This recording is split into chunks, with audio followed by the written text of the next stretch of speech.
Was mechanic Chevy. Got this Gen 4 Pajero, not Gen 3. Going to be doing the injectors, tappet, the engine mount, and a couple of other things. So we'll just go over an overview of the whole job. I'm not going to show you how to do it, but show you what's involved in it. So it's going to be a course of 3 days. Let's go ahead. Just about an hour into it, I've got a couple of things removed, including the fuel filter housing. I've got the boost pipe out of the way. I've got the whole entire wiring harness on the top end of the engine out. Okay, so that comes around from here, and it's going around. Now next step, obviously I've got the fuel filters out, and the next step I'm going to do is disconnect the EGR system, take that out. Alright, and yeah, maybe the upper manifold area, and then yeah, we'll go from there. So yeah, I'll just give you the slow update on it. Here's the stuff that's come out now. Not much, but it's getting there. The EGR valve and the pipe assembly together with it. Okay, and this is what they look like down here. Now, this vehicle's getting the bypass, so you'll need to block that off down there, and you'll also need to block off that part there.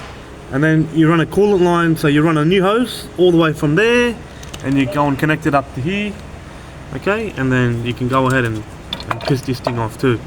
Alright, so this will come out and we can leave that out of the way. Alright guys, so once taken out the EGR cooler, now I've taken off the upper manifold area. Okay. Guys, now I'm going to go take off the fuel rail, so I'm taking it off as one whole piece. Now I've left the return line fitting on there because that is a bit difficult. And notice how everything's covered in oil and gunk. So that will all get cleaned when I do reassemble it.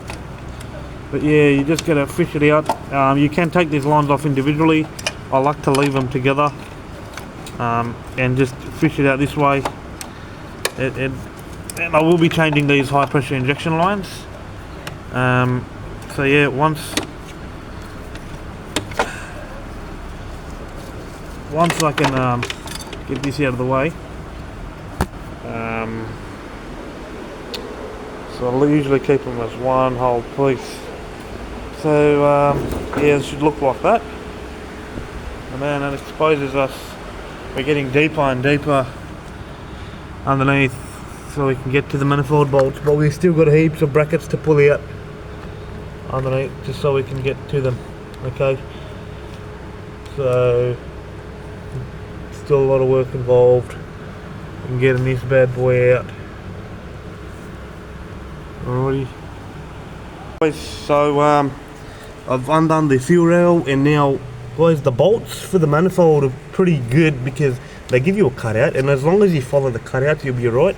Now there are a couple of bracket bolts in there that I've had to take out. It is a bit difficult to get in there, and basically to loosen up this line here, because I'm going to try and pull the manifold off with this line still connected, because the return line fitting is right at the back down here. Right, now if I have to, I will take that out.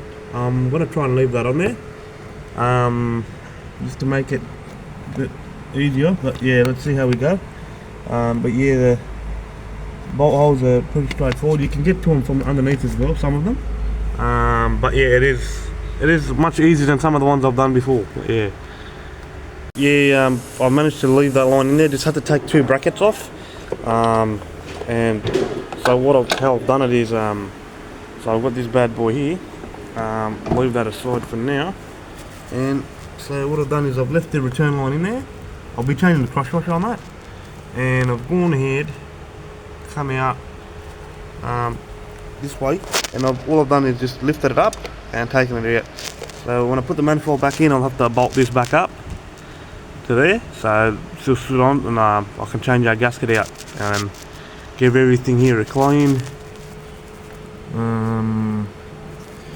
Pretty putrid in there, so, and then yeah, I can access my engine mount as well. So yeah, alright, let's see how we go guys. Cleaner as we saw last time. Now you can start seeing some shiny stuff here.